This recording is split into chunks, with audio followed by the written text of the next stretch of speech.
Halo teman-teman, selamat siang. Jumpa lagi di vlog Andi Hendriana. Gimana kabar teman-teman semua? Semoga sehat selalu.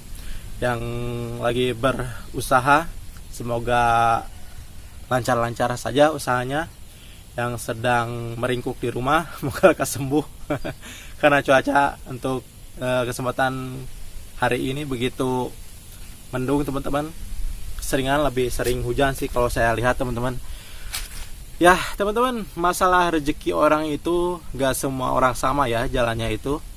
Kadang ada yang menjadi seorang artis, kadang ada orang yang suksesnya itu menjadi seorang pejabat, ada orang yang suksesnya itu menjadi seorang atlet, dan berbagai macam jalan kehidupan manusia itu berbeda-beda teman-teman. Kalau dilihat dari hal-hal yang sedang ramai saat ini teman-teman di per YouTubernya khususnya, karena saya seorang konten kreator jadi membahasnya di masalah YouTube. Saya lihat banyak sekali konten-konten yang mulai vakum untuk mengupload video atau untuk mulai kembali berkreasi di YouTube. Banyak sekali yang udah berguguran teman-teman ya. Saya lihat subscribernya udah banyak juga, tapi ditinggalkan begitu saja, mungkin karena sudah gak worth it lagi tentang masalah YouTube ini.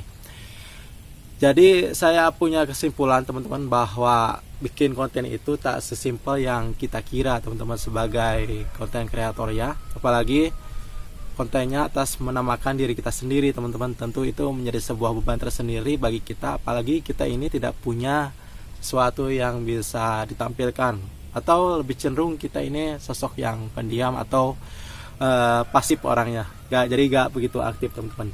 Beda halnya dengan mereka konten kreator yang punya kepribadian aktif gitu ya, bisa punya banyak teman, cara bicaranya asik dan kreatif juga teman-teman, jadi bisa memproduksi konten begitu banyaknya gitu. Beda lagi dengan kita seorang yang introvert, seorang yang sulit untuk bergaul dan ya tertutup jiwanya, dan lingkungan keluarganya atau lingkungan pergaulannya sangat terbatas, jadi agak sulit untuk bisa memajukan sebuah konten teman-teman.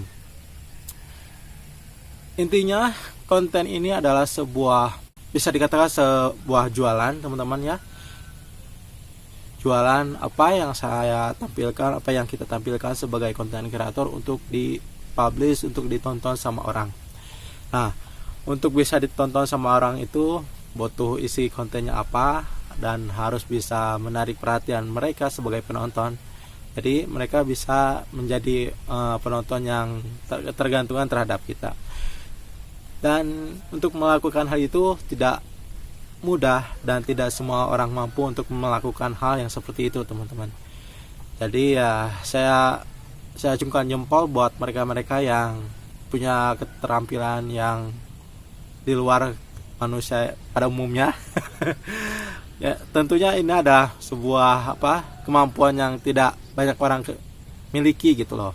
Salah satunya adalah bisa berbicara dengan berbagai macam bahasa, bisa juga dari punya fisik yang cantik atau ganteng gitu, menjadi value untuk sebuah jadi konten gitu, jadi sebuah artis malahan. Dan juga saya ambil contoh orang-orang yang sukses di per YouTubean itu adalah seorang Vicky Naki, dimana kunci suksesnya itu kalau menurut saya sih dia ini pintar komunikasinya, bahasanya juga saya acungin jempol.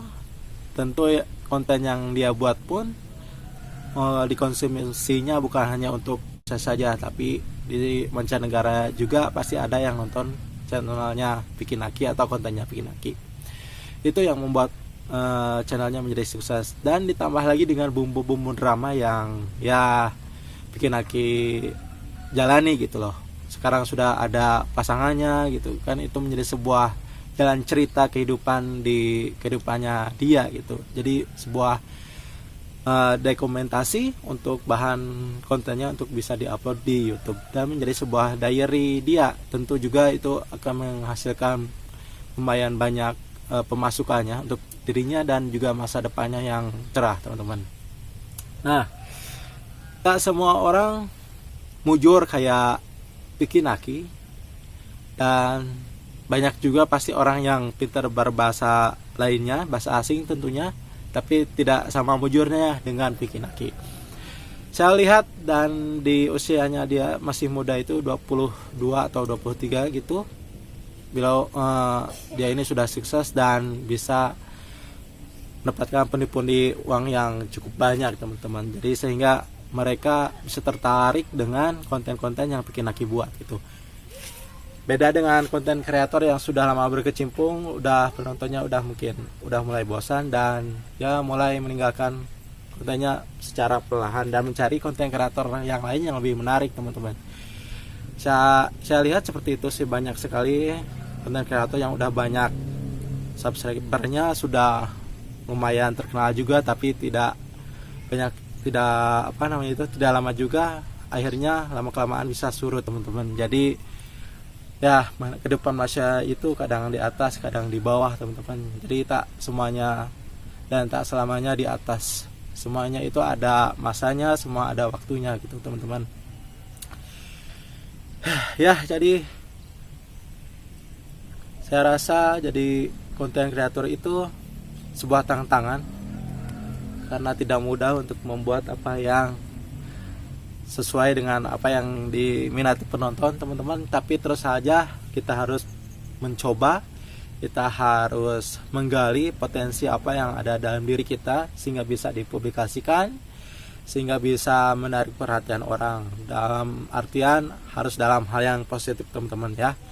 Jadi kita tidak perlu lagi khawatir kalau kita sudah sukses, dan kita tidak perlu khawatir lagi tentang masalah view dari YouTube, dari channel kita, ketika kita sudah menjadi orang sukses dan kita udah banyak dikenal banyak orang teman-teman. Ya, mungkin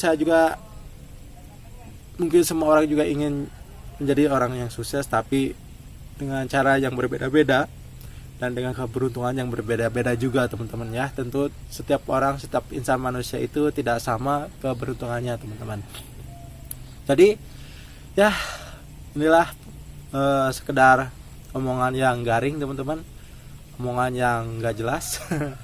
Sampai jumpa lagi di vlog selanjutnya. Andi pamit, wassalamualaikum warahmatullahi wabarakatuh. Jumpa lagi di lain waktu dan lain kesempatan. Andi pamit, wassalam.